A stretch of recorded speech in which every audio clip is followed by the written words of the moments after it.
Good morning. Are के विज्ञान PG college Kalwar में मेरे बच्चों आपका स्वागत है। आज अपन उपराष्ट्रपति, प्रधानमंत्री और मंत्री परिषद के बारे में विस्तृत अध्ययन करेंगे। इससे पहले अपन राष्ट्रपति के बारे में, राष्ट्रपति की चुनाव प्रक्रिया, उसकी योग्यता, उसका कार्यकाल, उसकी सामान्यकालीन शक्तियां, सामान्यकालीन शक्तियों के बाद आपातकालीन शक्तियां, उनके बारे में अपन विस्तृत चर्चा कर चुके थे। आज अपन उपराष्ट्रपति के बारे में चर्चा करेंगे। पहले देखें आप उपराष्ट्रपति। उपराष्ट्रपति अपन ये कह सकते हैं कि संविधान में अनुच्छेद 63 के तहत, अनुच्छेद 63 के तहत, अनुच्छेद 63 के तहत संविधान में उपराष्ट्रपति की व्यवस्था की गई है। कहने का मतलब है अपन ये कह सकते हैं कि अनुच्छेद 63 के तहत भारत में एक उपराष्ट्रपति होगा और भारत में उपराष्ट्रपति होगा। ये सीनियरिटी के आधार पर है। जैसे भारत के प्रथम नागरिक राष्ट्रपति होते हैं, फिर राष्ट्रपति के बाद में अगर किसी दूसरे व्यक्ति का नंबर आएगा तो वो आएगा उपराष्ट्रपति। तो अनुच्छेद 63 के तहत उपराष्ट्रपति पद के लिए क्या क्या योग्यता होती है वो देखे। पहला देखे अपने कह सकते हैं अनुच्छेद 63, अनुच्छेद 63 उपराष्ट्रपति। लेकिन उपराष्ट्रपति बनने के लिए क्या क्या योग्यता होती है वो देखें। भारत का नागरिक हो, वह भारत का नागरिक हो। पहला काम तो यही है कि वह इंडियन और भारतीय हो, वह व्यक्ति भारत का उपराष्ट्रपति बन सकता है। दूसरा काम, दूसरी योग्यता,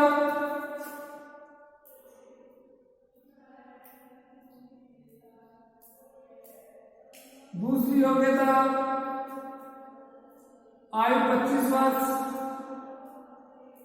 जिसकी आयु 35 वर्ष या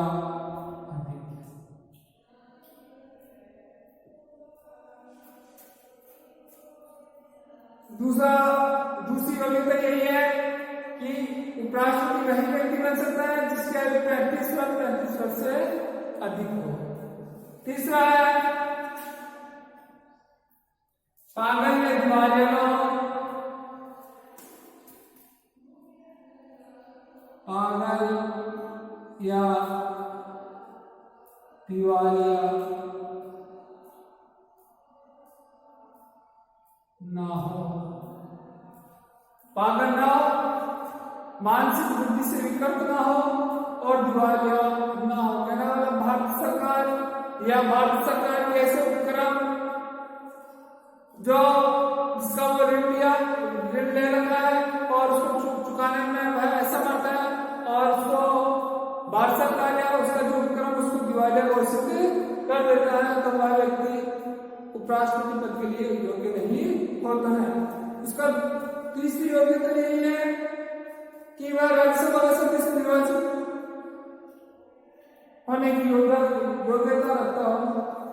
राज्यसभा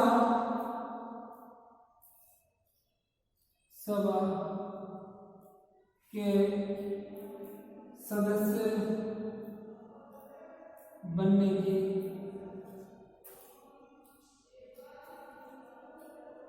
योग्यता रखता है। एक भाई वो राज्यसभा का सदस्य बनने के लायक हो, योग्य हो। उसके बाद में अपन ये कह सकते हैं, इस बात में अपन ये कह सकते हैं कि वह किसी दोहरे पद पर कार्यरत न हो, वह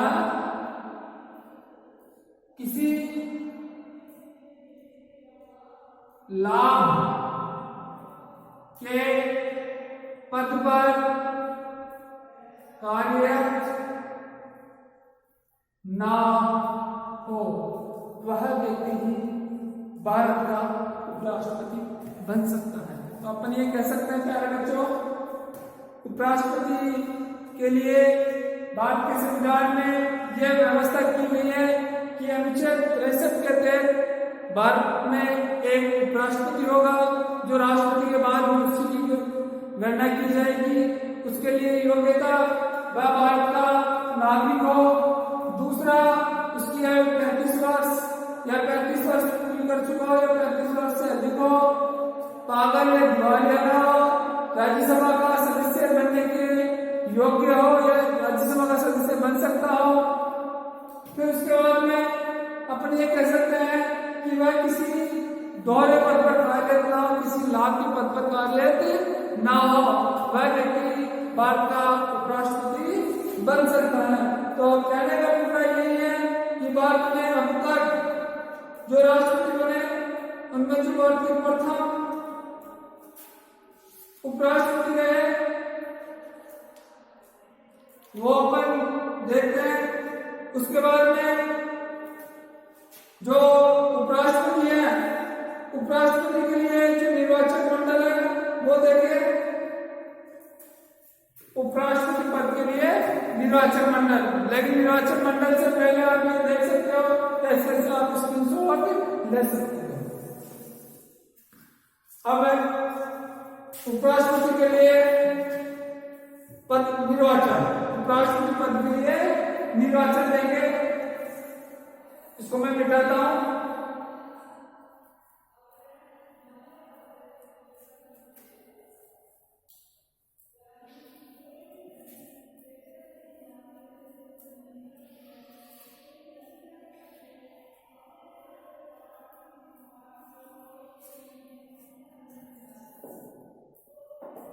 निर्वाचन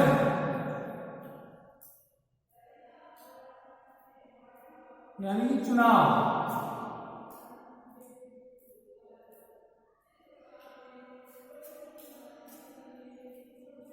उपराष्ट्रपति का चुनाव अप्रत्यक्ष रूप से आनुपातिक पद्धति के आधार पर एकल संक्रमणीय मत पद्धति के आधार पर होता है।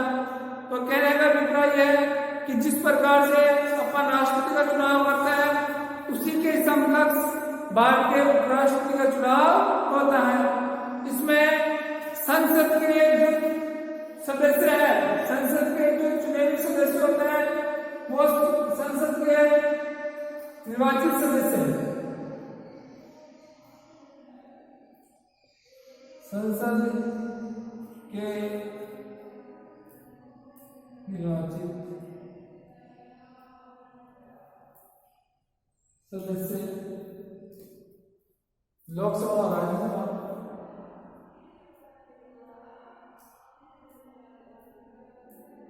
पहला लोकसभा, दूसरा राज्यसभा।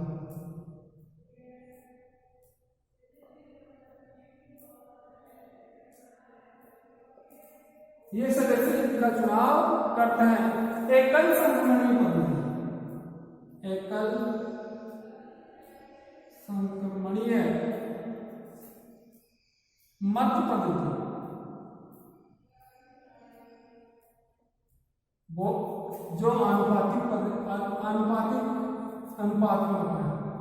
एकल संक्रमणीय मत पद्धति आनुपातिक आधार पर, आनुपातिक आधार।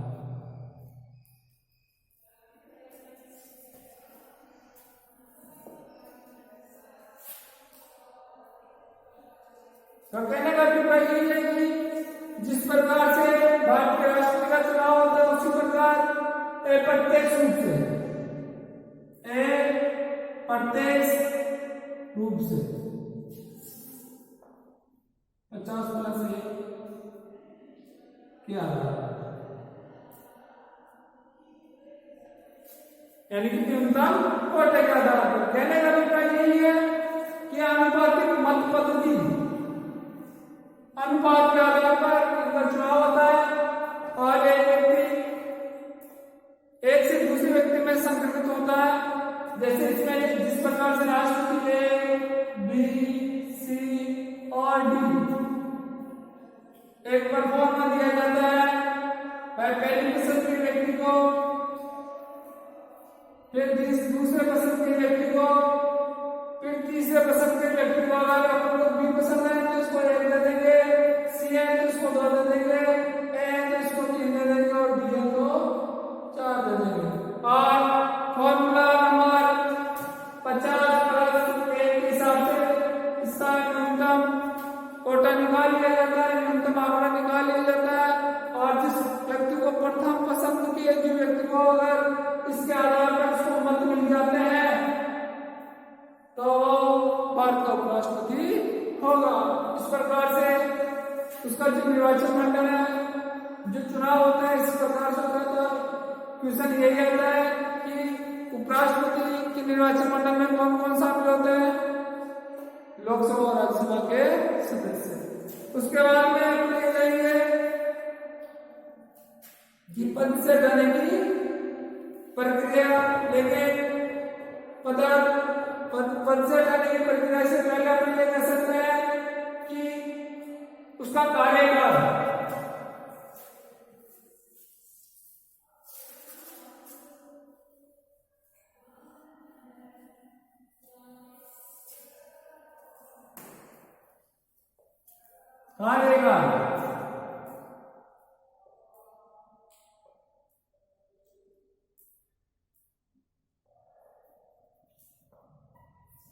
उपराष्ट्रपति राज्यसभा का प्रदेश सभापति होता है या अध्यक्ष होता है, लेकिन वह पहले भारत का उपराष्ट्रपति है। उसके बाद में वह व्यक्ति भारत का उपराष्ट्रपति, पहले राष्ट्रपति उपराष्ट्रपति है, बाद में वो राज्यसभा का प्रदेश सभापति या अध्यक्ष है। तो क्वेश्चन ये आता है, जब राज्यसभा का कार्यकाल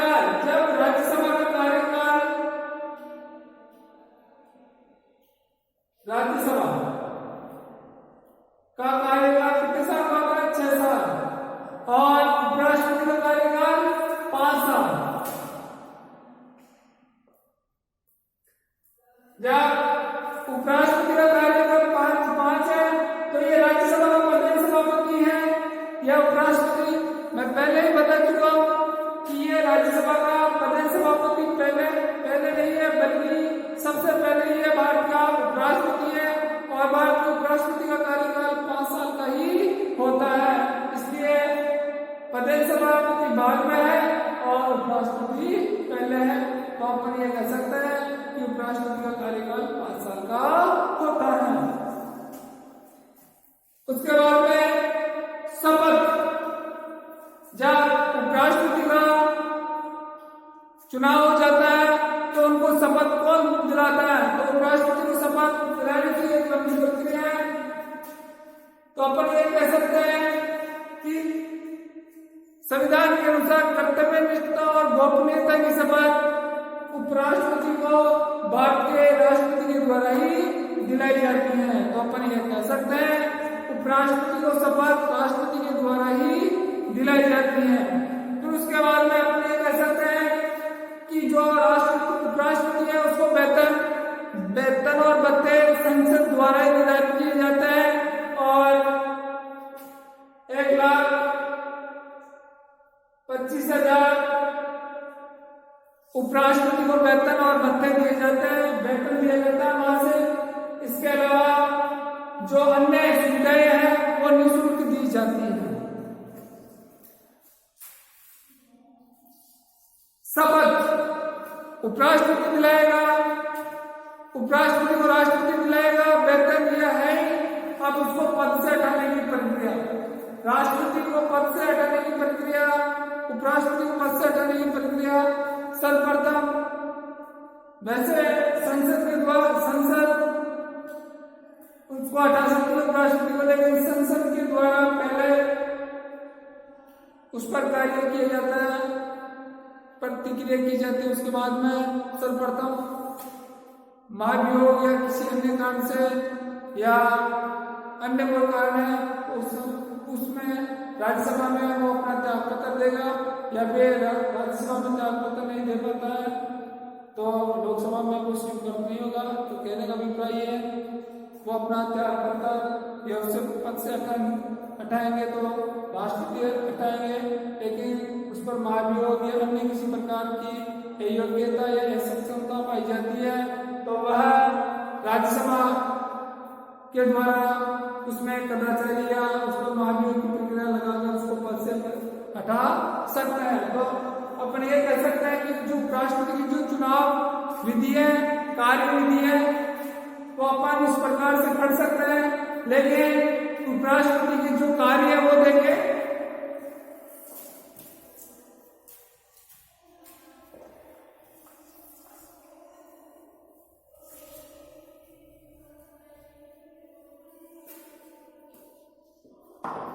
उपराष्ट्रपति के कार्य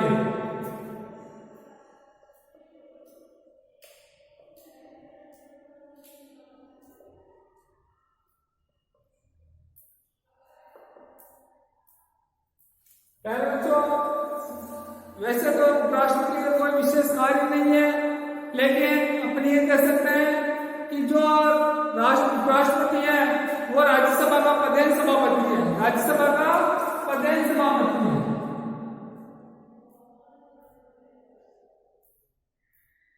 राज्यसभा का पदेन सभापति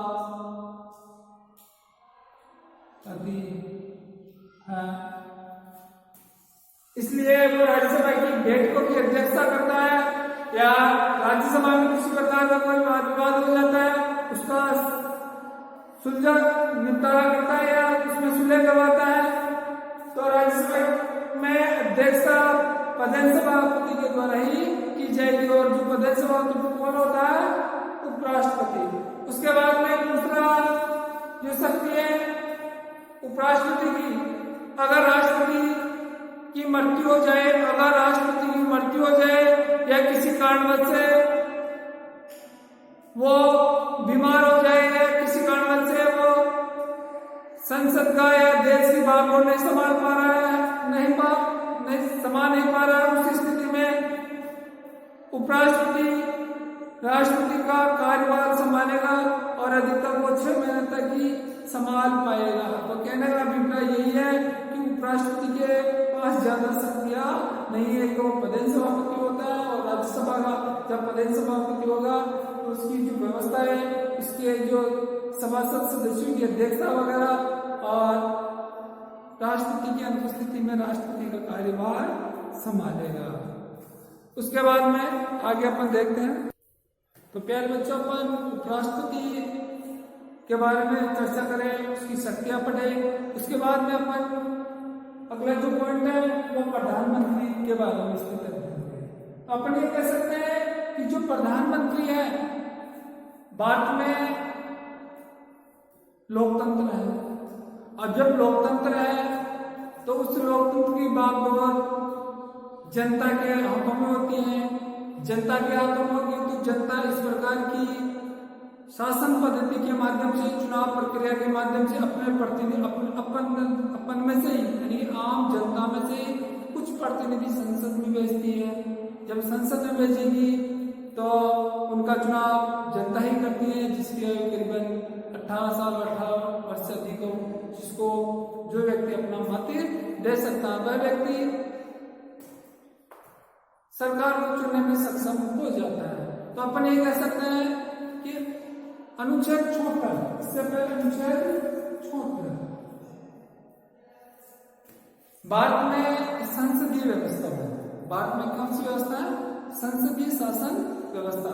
जब संसदीय शासन व्यवस्था है तो संपूर्ण जो मंत्रिमंडल है, जैसे प्रधानमंत्री और मंत्रिमंडल, मंत्रिपरिषद, प्रधानमंत्री और मंत्रिपरिषद की व्यवस्था की गई है। और प्रधानमंत्री और मंत्रिपरिषद भारत में संसदीय व्यवस्था होने की वजह से ये राष्ट्रपति की सहायता करेगा, राष्ट्रपति कार्यों का संचालन करेंगे। भारत में संसदीय व्यवस्था है और संसदीय व्यवस्था होने के नाते कार्यपालिका का व्यवस्था वैधानिक प्रधान, संसदीय व्यवस्था में कार्यपालिका का जो वैधानिक प्रधान संविधान के तौर पर संपूर्ण शक्तियां किसे दी गई है? औपचारिक रूप से या संविधान के तौर पर राष्ट्रपति को शक्तियां दी गई है। लेकिन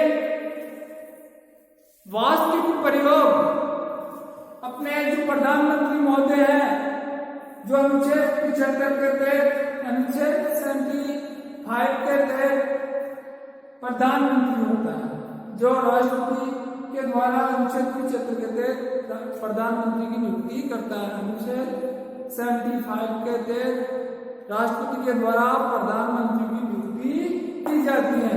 तो अपन ये कह सकते हैं, ये कह सकता है कि वास्तविक शक्तियों का प्रयोग व्यवहार में जो राष्ट्रपति को संविधान के तौर पर दी गई है, उन शक्तियों का व्यवहार में प्रयोग कार्यपालिका की जो वास्तविक शक्तियों का प्रयोग कौन करता है? प्रधानमंत्री। जब प्रधानमंत्री करता है तो उस प्रधानमंत्री के लिए कुछ शब्द बड़े बड़े विद्वानों ने इस प्रकार से परिभाषित किया है उसको। प्रधानमंत्री राज्य रूपी जहाज का परिचालक है। प्रधानमंत्री राज्य को इस देश को क्रियान्वित करने वाला एक पद चालक है, देश को चलाने वाला एक ड्राइवर है। उसके माध्यम से अपन ये कर सकते हैं, ये किसने कहा? रेमजे मेशियर के अनुसार, रेमजे मेशियर के अनुसार तो परिचालक, राज्य का परिचालक, राज्य की बागडोर, राज्य का मुखिया इस देश को कंट्रोल करने के लिए इस प्रधानमंत्री का होना आवश्यक है। और वो किसके तहत? अनुच्छेद 75 के तहत प्रधानमंत्री की नियुक्ति की जाती है, नियुक्ति किया जाता है, नियुक्ति की जाती है। चुनाव तो होता है जिस प्रकार से संसद के सदस्य होते हैं, जिससे लोकसभा उसी प्रकार प्रधानमंत्री के होता है। उसी प्रकार उसकी अगली कड़ी में लास्ट महोदय ने प्रधानमंत्री के बारे में कुछ और शब्द कहे, वो देखे। प्रधानमंत्री समस्त शासन प्रणाली की धुरी है। समस्त प्रशासन, संपूर्ण प्रशासन की क्या धुरी, एक उसको एक कमान है। अगर प्रधानमंत्री दूर चले गया तो मंत्रिमंडल का कोई अस्तित्व नहीं है, मंत्रिमंडल का कोई औचित्य नहीं है। तो लास्ट महोदय ने क्या कहा है? प्रधानमंत्री समस्त शासन प्रणाली की धुरी है। उसके बाद में एक और विद्वान है, वो लॉर्ड मार्ले, जो लॉर्ड मार्ले ने ये कहा प्रधानमंत्री मंत्रिमंडल ऊपरी मेहराब की डाट है, मतलब एक ऐसी चट्टान है। और वो चट्टान कौन सी है? प्रधानमंत्री। वो चट्टान कौन सी है? प्रधान। अगर मंत्रिमंडल को स्थिर रखना है, मंत्रिमंडल को जीवित रखना है तो वो प्रधानमंत्री होगा, तभी मंत्रिमंडल क्रियान्वित होगा। तो रेमजे मोहन ने एक बार ये कहा कि संपूर्ण मंत्रिमंडल एक साथ तैरता है, संपूर्ण मंत्रिमंडल एक साथ डूबता है। कहने का अभिप्राय यही है कि एक मेहराब है, एक स्तंभ है।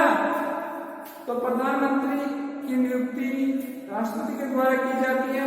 वैसे भारत में संसदीय शासन व्यवस्था है और संसदीय शासन व्यवस्था होने के नाते कार्यपालिका का जो वास्तविक प्रधान संविधान के तौर पर, जो औपचारिक प्रधान होता है, संविधान के तौर पर संपूर्ण शक्तियां राष्ट्रपति को दी गई है।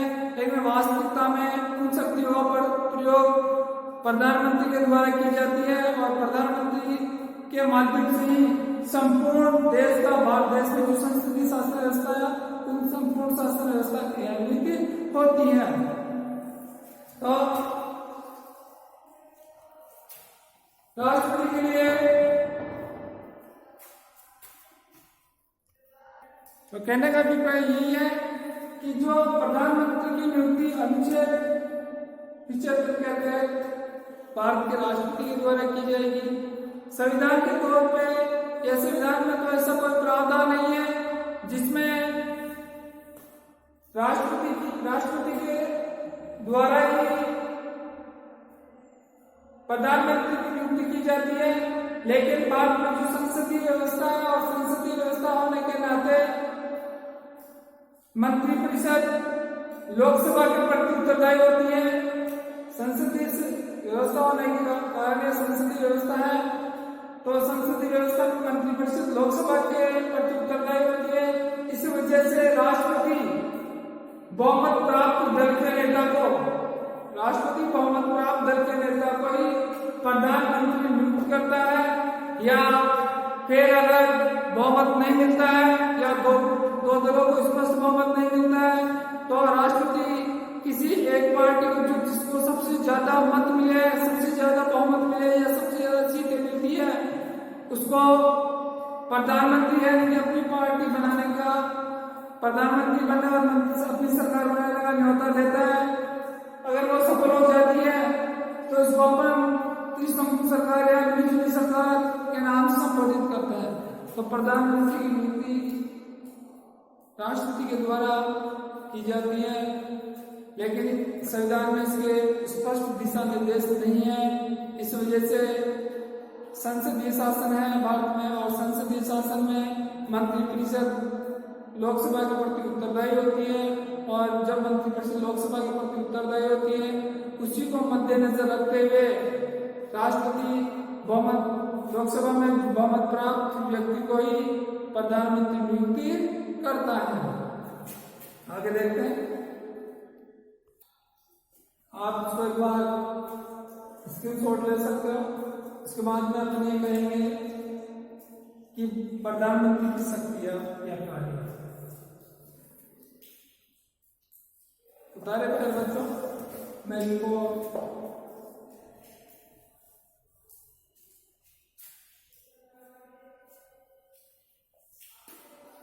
तो आगे ये चल रहा था कि प्रधानमंत्री की शक्तियां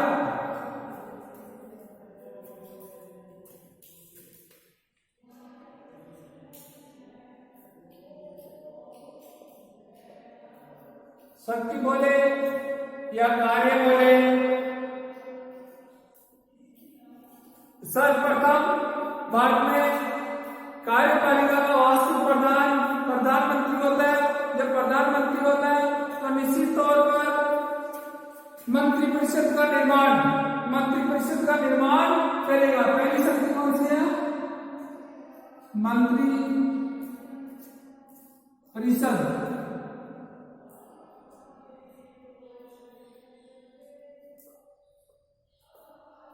निर्माण। मंत्रिपरिषद में 3 प्रकार के मंत्री होते हैं। पहला मंत्री कैबिनेट मंत्री,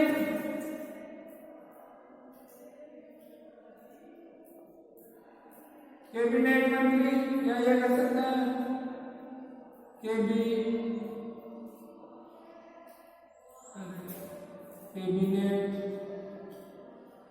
मंत्री। दूसरा अपन ये कह सकते हैं उपमंत्री। तीसरा अपन ये कह सकते हैं कि राज्य मंत्री।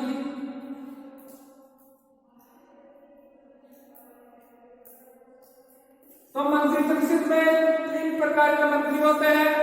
तीनों प्रकार के मंत्रियों में जैसे सबसे पहले कैबिनेट मंत्री में को महत्वपूर्ण विभाग का अध्यक्ष बनाया जाता है। महत्वपूर्ण विभाग सौंप देते हैं, महत्वपूर्ण मंत्रालय सौंपते हैं, जैसे रक्षा मंत्रालय, गृह मंत्रालय, वित्त मंत्रालय। ये सभी महत्वपूर्ण डिपार्टमेंट कैबिनेट स्तर के मंत्री को सौंपते हैं, और ये प्रधानमंत्री के द्वारा ही किया जाता है। वैसे राष्ट्रपति से सलाह ले सकता है। फिर उपमंत्री इनकी सहायता के लिए होते हैं, लेकिन कभी कभार उनको महत्वपूर्ण विभाग भी सौंप देते हैं, और उन दोनों की सहायता के लिए ये जो राज्य मंत्री है ये दूसरे नंबर का है, और ये तीसरे स्तर का है। पहले कैबिनेट स्तर के मंत्री, फिर राज्य मंत्री। एक बार दोबारा करें, कैबिनेट मंत्री, दूसरा राज्य मंत्री, तीसरा उपमंत्री। तो मेरा कहने का अभिप्राय ये है कि जो कैबिनेट स्तर के मंत्री होते हैं उनको पर महत्वपूर्ण विभाग सौंपते हैं, अति महत्वपूर्ण विभाग सौंपते हैं, डिपार्टमेंट सौंपते हैं। जो राज्य मंत्री होते हैं इनसे कम हेल्थ के डिपार्टमेंट होते हैं, लेकिन उनकी सहायता के लिए उपमंत्री होते हैं, लेकिन कभी कभार राज्य मंत्री को भी महत्वपूर्ण डिपार्टमेंट सौंप देते हैं और इन दोनों की सहायता के लिए इनकी सहायक के रूप में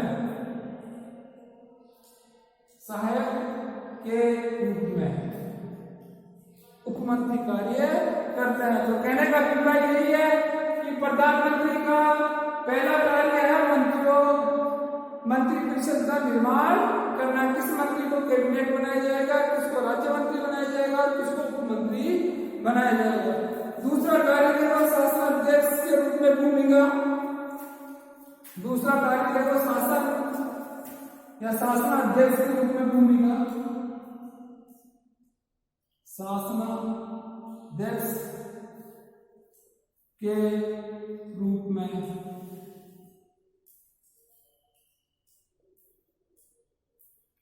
शासन का प्रमुख होता है, शासन का अध्यक्ष होता है। जितने भी अगर मंत्रिपरिषद में बैठकों का संचालन समन्वय वो सभी प्रधानमंत्री के द्वारा किया जाता है और उनमें किसी प्रकार का कोई डिस्प्यूट हो जाता है या किसी प्रकार की कोई बातों में सहमति नहीं बन पाती है तो उनमें सभी सहमति शासनाध्यक्ष देश का वो अध्यक्ष होता है, प्रमुख होता है और उन सबको क्रियान्वित करता है। उसके बाद में मंत्रियों के मध्य विभागों को मंत्रियों के मध्य तीसरा लिखो मंत्रियों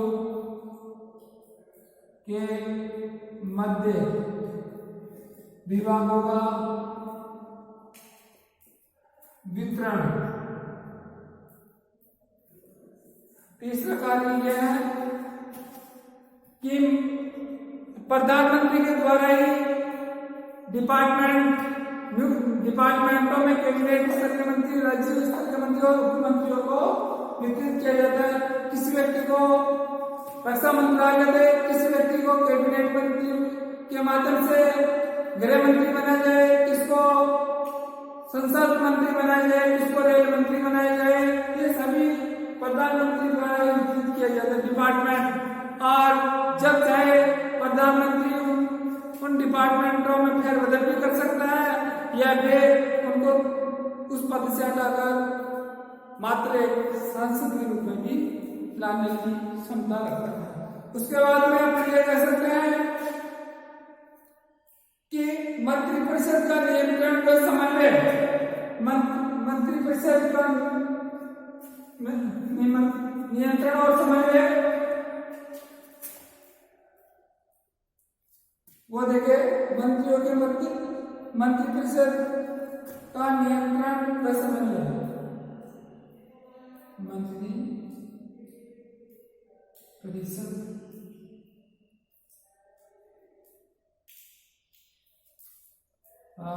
नियंत्रण व समन्वय। मंत्री परिषदों पर जो भी कैबिनेट स्तर के राज्य मंत्री और उपमंत्री होते हैं उन पर प्रधानमंत्री नियंत्रण भी रखता है, कंट्रोल भी करता है और उनमें आपसी समन्वय भाईचारे की भावना भी लाता है। यह प्रधानमंत्री का कार्य है। उसके बाद अपन ये कहेंगे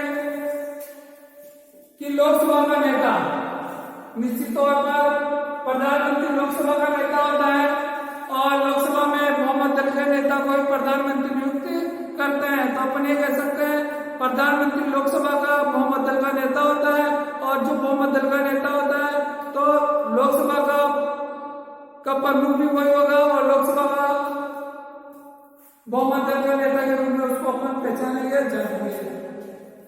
उसके बाद में कानून निर्माण करना, जितने भी प्रकार के जो राष्ट्रपति के द्वारा जो कानून बनाया जाता है, नीति नियम बनाए जाते हैं, उन सभी का कार्य संचालन प्रधानमंत्री के द्वारा ही किया जाता है। फिर उसके बाद में वैदेशिक संचालन जितने भी बाहर देश से विदेशी आते हैं, जैसे जापान का प्रधानमंत्री या अमेरिका का प्रधान राष्ट्रपति या जितने भी राष्ट्रीय अध्यक्ष होते हैं उन सबकी अगुवाई प्रधानमंत्री के द्वारा ही की जाती है। उसके बाद वित्तीय सक्रिया वित्त पर नियंत्रण मुख्य तौर पर प्रधानमंत्री द्वारा ही किया जाता है, और जब नियंत्रण से पहले जो वास्तविक शक्ति नामात्र की जो शक्तियां है राष्ट्रपति के हस्ताक्षर द्वारा ही कोई कानून बन पाता है, लेकिन वित्त मंत्रालय के डिपार्टमेंट पर नियंत्रण को रखेगा तो प्रधानमंत्री है। आज का टॉपिक यहाँ पे समाप्त होता है, कल दूसरा पढ़ाएंगे।